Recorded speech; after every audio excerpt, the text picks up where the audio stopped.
Hi, Melita, and this is my channel, The Midnight Librarian. Today we will be going over my January wrap-up.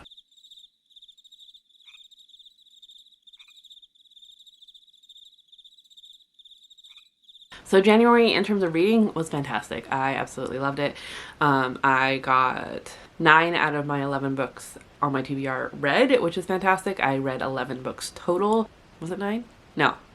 No. I got 8 of the book out of the 11 books read for my TBR. But yeah, really good reading month. Let's get into the books that I have read. Let's get into my stats for the month. So like I said, I read 11 books for the month, which is fantastic, which equates to 3,209 pages.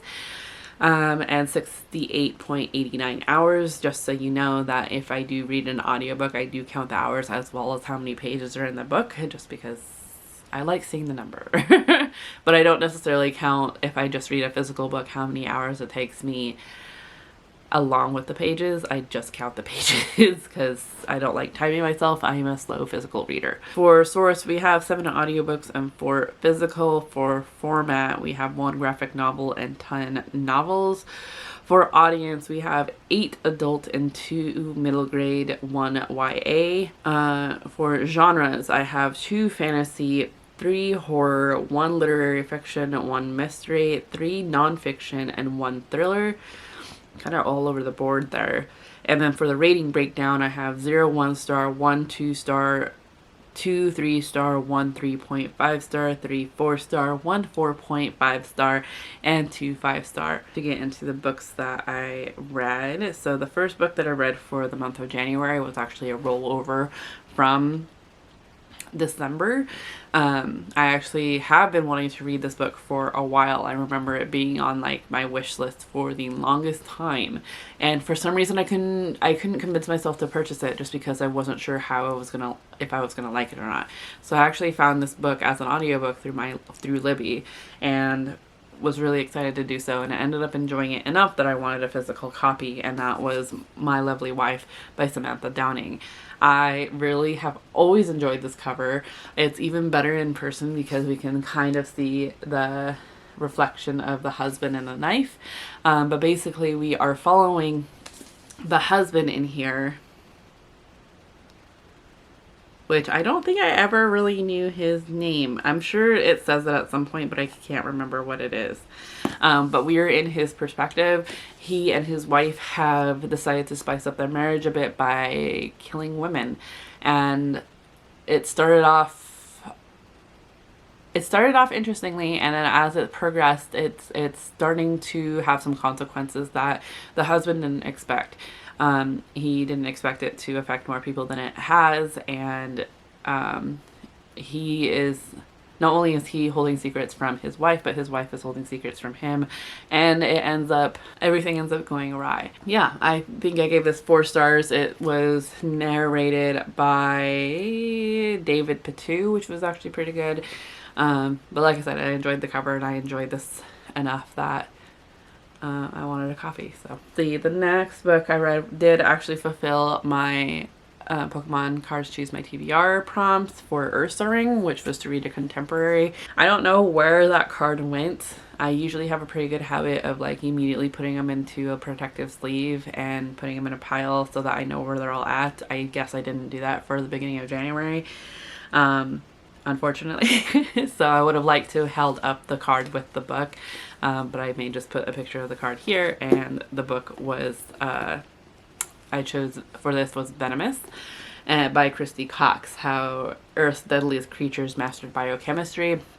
So this is a nonfiction about venomous animals and basically how their venom affects our bodies depending on how it's either I don't think typically ingested venomous means that that if it bites you it will affect you, as opposed to poison, which if you ingest in any manner then it will affect you. But yeah, we talk about Christy Cox ends up talking about jellyfish, basically how animals can envenomize you, whether it's through a stinger, which is through a lot, a barb, or even a bite. and how those would affect you, the pain scale as well as the poison scale.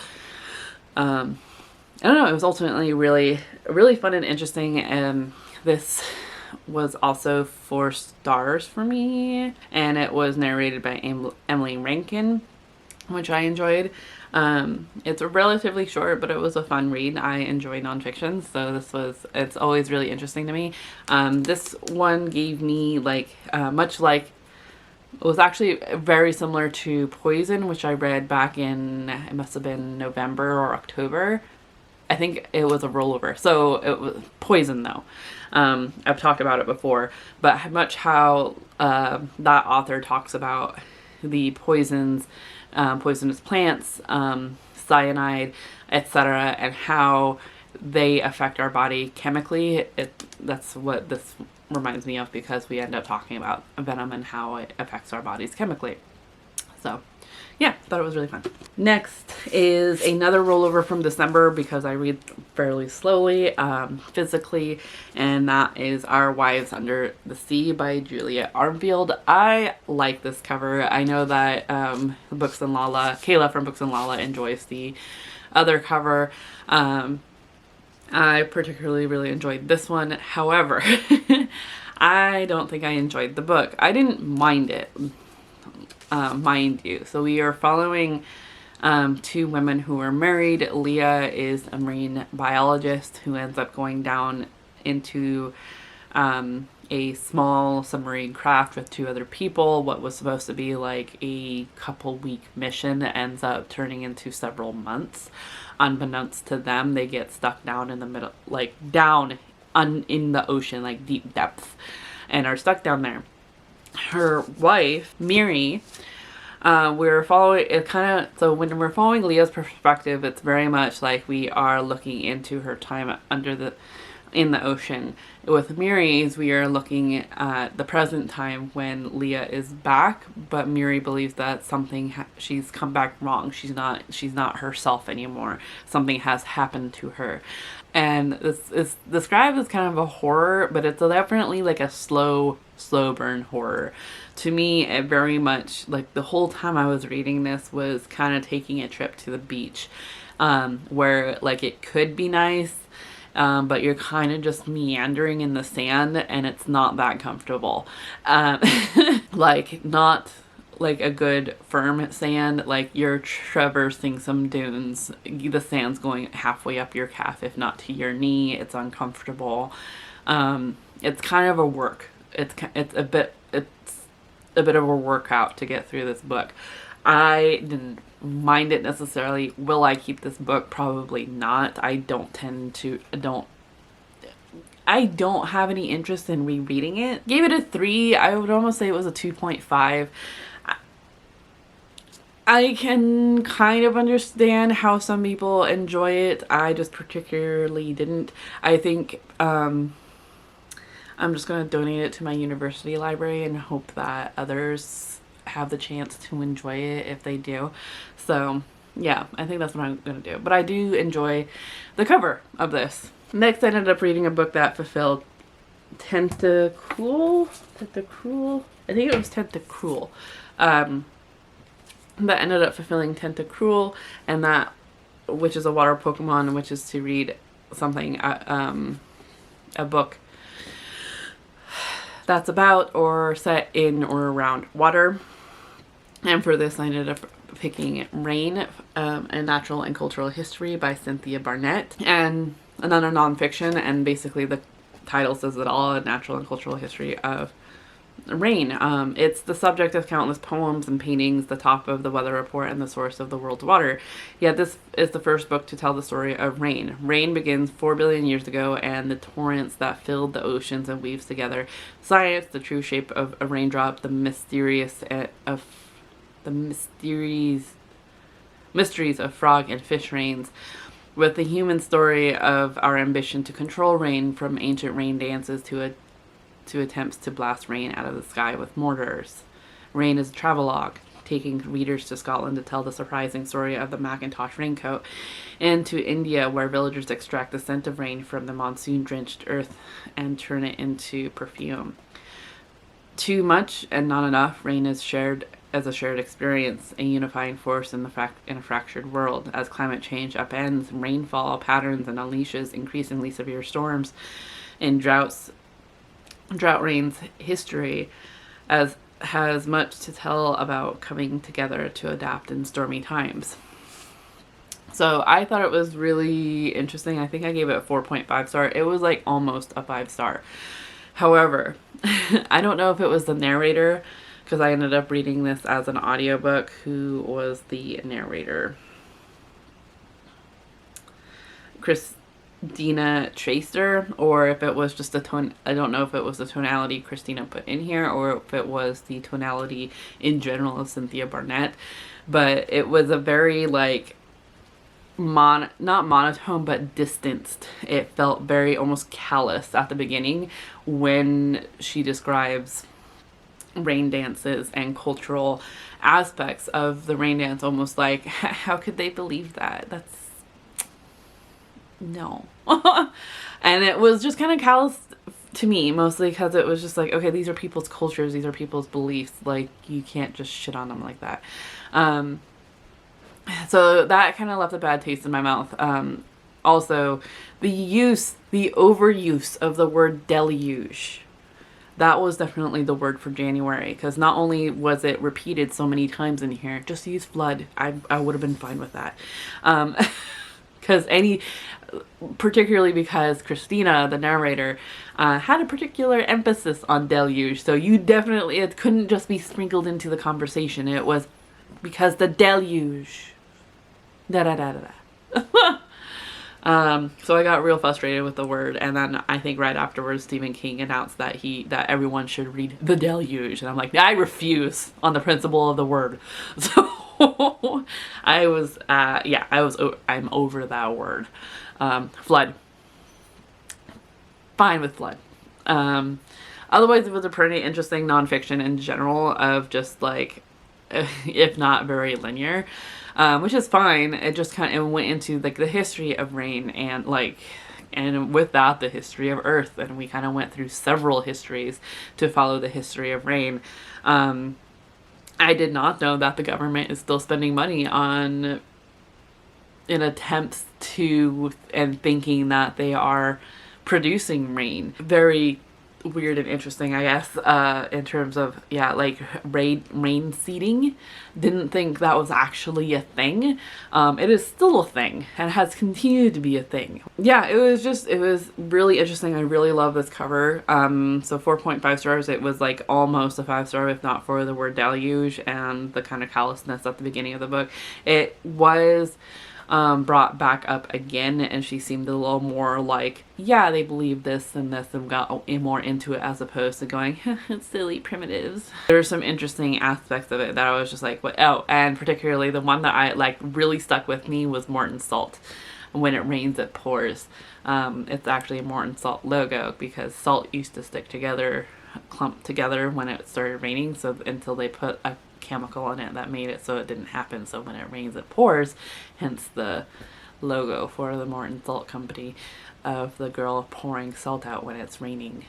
So I actually thought that was really interesting and really wanted to put it on a whiteboard in our library, just because I still plan on doing so when it actually rains again. But yeah, really fun book. Next, I ended up picking up another TBR, which I don't know where it went. Okay. So next I ended up fulfilling the fighting energy card, which is essentially to, once I get these energy cards, I have to pick a book that matches the color. And for this one, for fighting, I ended up picking up House of Hunger by Alexis Henderson. This is a gothic type story where this young woman, who I immediately forgot the name of, I think it's Mariana? No.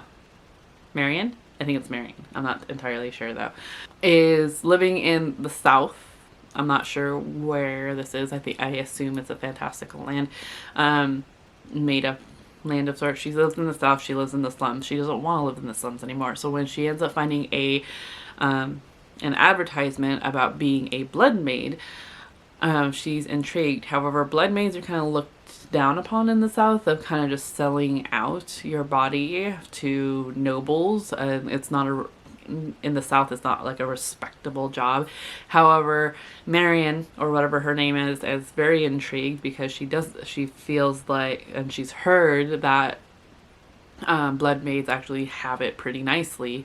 Yes, you have to give up your blood to a noble, but after your tenure, you are living your own life, and that's what she's hoping for. So despite that her best friend is against it, and despite that her brother doesn't want her to go, Marion ends up going to applying for this. She gets the job and ends up a blood maid for the House of Hunger. However, in the House of Hunger, she's realizing that being a blood maid isn't at all as it seems, and ends up learning some secrets from the House of Hunger. I thought this was very overdramatic in a way. I don't understand the hype around this book. I was interested because this was a Literally Dead book club pick, and had started it before, wasn't as into it, and put it off for a little bit. And so when I picked it up for January, I was a little more intrigued. I enjoyed that was one thing I've heard, is that Alexis Henderson is actually really good at typically describing details of the environment. And that was one thing with this book that a lot of people were like, you didn't quite get that. I got it. I haven't read another Alexis Henderson. This is my first book from them.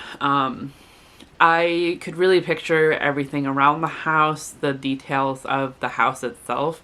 I thought the details were really my favorite part. However, the relationship between Marion and the lady of House of Hunger, I felt was very overdramatic. It was an abusive relationship, and just based on power dynamic alone.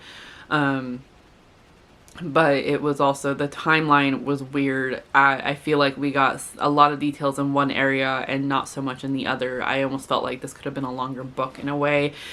I don't know. It was just, there were some aspects, like, yes, it kind of creeped me out, the fact that, like, some of the body horror in terms of, like, oh, cut out your tooth for me.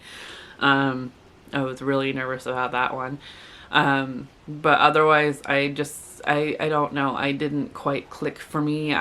The relationship dynamic between Marion and the lady of the house, who I forget her name, didn't convince me at all. It like, mostly because when Marion gets to the house, it felt very much like okay, you have to act a certain way. You have to follow these rules, otherwise your tenure's done. You're out.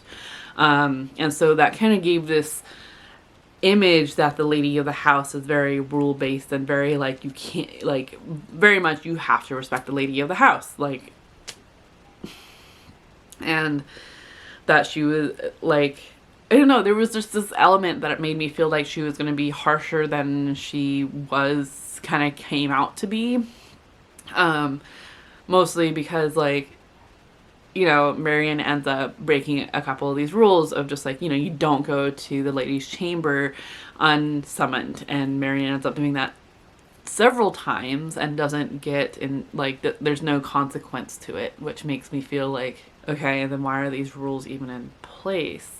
And then, I don't know, and I don't know if, like, Marion was being blissfully ignorant. To me, it just felt overdramatic. I didn't particularly enjoy this book. I don't plan on getting a copy. Yeah, I think this was my 2-star. Let's see, this was also narrated by Jeanette Elledge. What did I rate it? Yep, this was my 2-star. I didn't enjoy it. I feel like there were so many things that could have been better, and could have been expanded on. And ultimately, the dynamic between Marion and the lady of the house, it wasn't convincing to me. So, ooh, my next one was a nice surprise. So this one was for Swoop Out, which was a sidekick, which was to read a thriller. And for that, I ended up picking up Daisy Darker, finally. So this has been on a couple TBRs. I think the last 3 months it's been on my TBR, and I was really determined to get to it. I did finally get to it. I'm so happy I did. Daisy Darker, we are following Daisy Darker, who has been invited to her grandmother's house, which is on a tidal island, for her 80th birthday. So she goes, as well as some of her family who's kind of, they're not close, that family. So there's kind of some trepidation when it comes to everyone gathered in the house for the grandmother's 80th birthday and being stuck at that house for 8 hours or so because there's no getting off the tidal island while the tide's up. So at midnight, though, grandma ends up dying. This family has secrets from one another, and their secrets have to come out as every hour after midnight, another person ends up dying. I really enjoyed this book. I thought it was really spooky, and there were some twists and turns, and I'm just like, oh my god. There were some aspects that were a little boring to me in terms of like the flashbacks. I understand why they were needed in terms of the storyline, but it kind of got like I kind of got tired of it after a little bit. Like at the first, in the beginning, I was like, oh yes, this is interesting. And it's like, I immediately felt for Daisy. My heartstrings were tugged, and I cried several times. But then towards the middle of the book, I'm like, okay, I'm getting a little tired of these flashbacks. They're getting a little old. But then, like, that's when it started picking up again for me, and in terms of, like, what was actually happening. I'm like, oh, shit. And it was, yeah, I really enjoyed it. Did I give this 5 stars? I think I gave it 5 stars. Hold on. I have to go between, like, 2 sheets. So I just want to be sure. Yeah, I ended up giving this 5 stars. I really, really enjoyed it. There were some twists in there that I was not expecting at all. Yes, there were some things that I'm just like, okay, really? But I didn't mind it at all. I really enjoyed this book. I thought it was creepy. I thought it tugged at my heartstrings. I love the poems in here. They were dark and interesting. Yeah, I really enjoyed this. So I'm glad I finally got to it. The next book that I read was actually for my mood read, which was a trainer, so Digging Gloves. And actually, so yeah, and trainer cards are mood reads, and for this one I ended up choosing Akata Witch, or not Akata Witch. It's the 3rd book in the Incivity scripts by Nnedi Okorafor, and that is Akata Woman. So I really enjoyed Akata Witch and Akata Warrior. Akata Woman is the last, I believe, in the Incivity scripts, and so hopefully at some point I can do a full review of the series. But basically we are following Suni Onwazwe, who is Nigerian, who was born in the US, and then her family moved her to Nigeria. She is albino, and she was being picked on until she met, I am terrible with names today, I'm sorry. Until she ends up meeting a couple of folks in her, not her grade, was it her grade? I can't recall. She's being bullied though, and she's realizing that being in Nigeria, there are some aspects that she can't do. So like, she can't play soccer with her brothers in the sun because of her albinism. And she can't play soccer with other boys because she's a girl. And when she's bullied, particularly on a particular day when she's being bullied, she ends up getting saved by this young girl who she's not quite sure, she can't quite tell her age, but they end up becoming quick friends, and this girl knows exactly what Sunny is, and she is a leopard person, which is a magical person.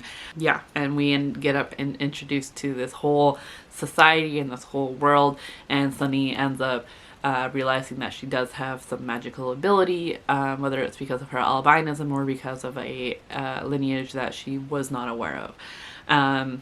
It's alternately really fun. I thought it was really interesting. I am finding that when it comes to fantasy, I do enjoy it if it's not, I do enjoy it more when it's not white centric or Eurocentric. This one in particular, I just really enjoyed the interesting aspects of it. Sunny ends up learning quite a bit and has quite a bit of personal growth. In this 3rd book, I feel like there were some things that I felt were missing in terms of that growth, particularly with the relationship with her father. I don't feel like that got settled at all. It just kind of, it wasn't satisfying to me. Yeah, but otherwise one thing I really enjoyed about the series in particular is the food element. I love descriptions of food. I don't even know what some of these foods are, but they sound super good. And just warm and cozy. I don't have a physical copy of this book. I have the rest of the series in paperback, and I would like to wait until Akata Woman comes in paperback before getting it. I did enjoy it. I think still the first one's probably my favorite one overall. There were some aspects in this third one that was very otherworldly, and like it was interesting. It was interesting to the point where like and otherworldly to the point where I'm just like, ooh, like I'm feeling nauseous with Sunny. So the next book that I read fulfilled Emolga, which is an electric Pokemon, which is a quick read. And for that I chose Sprite and the Gardener by Ree Abrego and Joe Witt. This is a graphic novel that has some gorgeous artwork. It's just really fun. It's really different. That's one thing I really enjoy about it. But basically we are following Wisteria, who is a sprite and new to this particular area, and it wants to help a human garden, because before sprites used to be nurturers of nature, and that has kind of stopped with humans developing nature themselves, kind of manipulating nature themselves. But as Wisteria ends up falling on a garden, or not falling, stumbling upon a garden that needs some help, and so she decides to give it some help, only to realize that a human has been trying her darndest to make this garden work, and so they work together. And so this is kind of new for the sprites because they haven't had this happen before, or they didn't think about it. So yeah, it was really fun. It was really cute. I'm kind of hoping there was more to it, but otherwise, yeah, it was just a cute little break from a read. Okay, the next book that I read also fulfilled a Pokemon prompt, and that was Pumpkaboo, which is another psychic, which was to read another thriller. This is more horror, but I think the thriller was one of the subgenres, so I'm still counting it. And that is The Hacienda by Isabel Cañas, narrated by Victoria Villarreal and Lee Osorio. So The Hacienda we are following, sorry, names are escaping me. Oh, Beatrix. We are following Beatrix, who recently got married to this guy who is very important because he ends up taking her to his hacienda. And when she gets there, she notices that something's not quite right. Not only is she doesn't know her husband all that well, it's more of a marriage of convenience than anything, due to Beatrix's past. She feels that marrying him is her only way to be able to marry and not have to rely on family that doesn't necessarily want them. And her whole thing is to marry and be able to get her mother to come with her. However, her mother's does not approve of the marriage. So when she gets to this hacienda, she realizes that something is off. Not only does she realize that her husband has a sister that he had never talked about before, but his sister doesn't seem to like her. Neither does the cook of the house, and she also notices as soon as her husband leaves that no one else stays in the house, and for good reason. The house, there's something about it. The house doesn't want her there, and she is finding that Beatrix is finding that she doesn't really want to be there, but doesn't feel like she has any other choice. So she ends up enlisting the help of Padre Andre, who is a priest, to come and cleanse this house because obviously something's not right with it. Beatrix keeps seeing things that no one else is seeing. Red eyes staring at her, blood written on the walls, skeleton hidden in the wall. Everything's not, and it's like there's a force there that is like trying to push her down the stairs, and it's making it hard for her to sleep. It was this book was said to be for fans of Mexican Gothic and Rebecca. I did enjoy this. I thought the ending was a little anticlimactic and unsatisfying, but ultimately I really liked the spookiness of the hacienda. The horror elements of it were really fun. Also the politics, like they were vaguely talked about. There was some, the story kind of hinged on it in a way, in terms of like that's why Beatrix is in the situation she's in, but we get some elements of it because that Padre Andres and the, not servants but the helpers on this property are India, or dark skinned, and so I think there's elements in here that I don't think I would have picked up if I hadn't read Fresh Banana Leaves. So I thought that was really interesting, and I'm really glad that I listened to this, because I kind of picked up on it, but as well as there is unapologetically Spanish elements in here. I don't speak Spanish, and that's one thing with books that I'm happy there are books that have not only Spanish, but even like I know that some other books have like some indigenous languages in it. I love that. My problem is that I want it to go correctly in my head, so when I physically read something, I don't always think I have it correctly, and that takes me out of the story. So when I listen to it, I can listen to someone hopefully accurately speaking that language, and so this was fun because of that, of just like, okay, and like there were some words I understood because I know like very little Spanish, but there was other elements that I didn't, but it didn't take me out of the story, so that was good. I am hoping to get a physical copy of this. I say that because this has happened to me twice now on Pango, where I have purchased a book and wait for it to ship only for it to be 10 days, so I have to cancel my order because I assume that seller's not gonna send it to me. So that's currently where the hacienda is that I'm currently waiting for it to ship, and it's been over 2 days, so I'm like, is it gonna be the same if I have to cancel this order? The next book that I read was not a part of my original TBR, but it was an ALC from Libro, so thank you to them for offering this to me, and actually I'm debating on getting a physical copy of this. But this was Ghost Music by Anne Yu, narrated by Vera Chalk.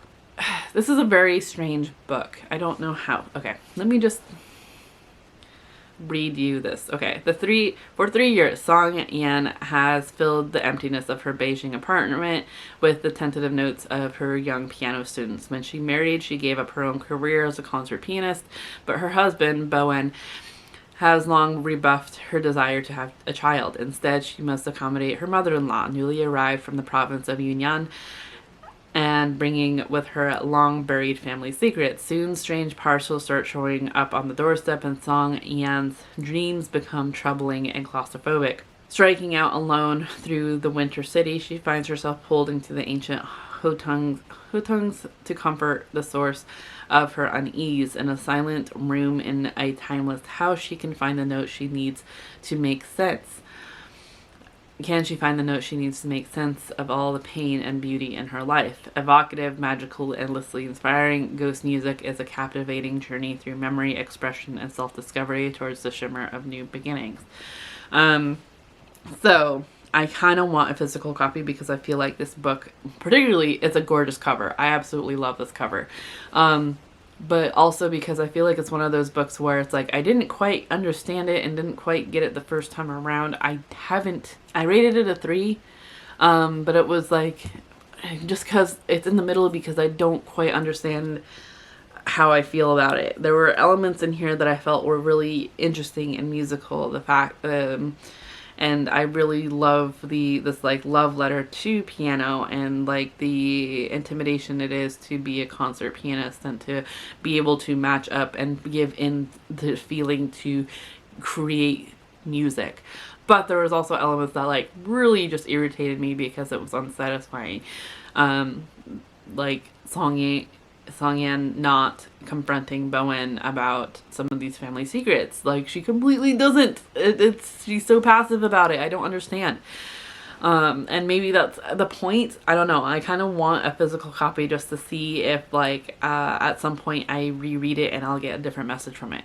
I don't know. It's one of those books that I'm like, I don't quite get you. Maybe if I read you again in a different way, I will. It's kind of, I don't know. To me, it gives me the same feeling that The Little Prince does, and that this is so beloved. Like, how do I not love you? Let me read you again to see if it's any different. Or like Coraline, which like originally scared the hell out of me, but after reading it several more times, I actually think it's kind of boring. I don't know. It's just one of those books. Maybe it's just going to be one of those books where I love to hate it. I don't know. Okay, and then my final book I ended up completing was for the prompt of Lillipup, was Because I Was a Girl, which was an nonfiction anthology edited by Melissa de la Cruz, where we have a bunch of women who end up submitting their story of their struggle of or how life was kind of like pushed against them because they were girls.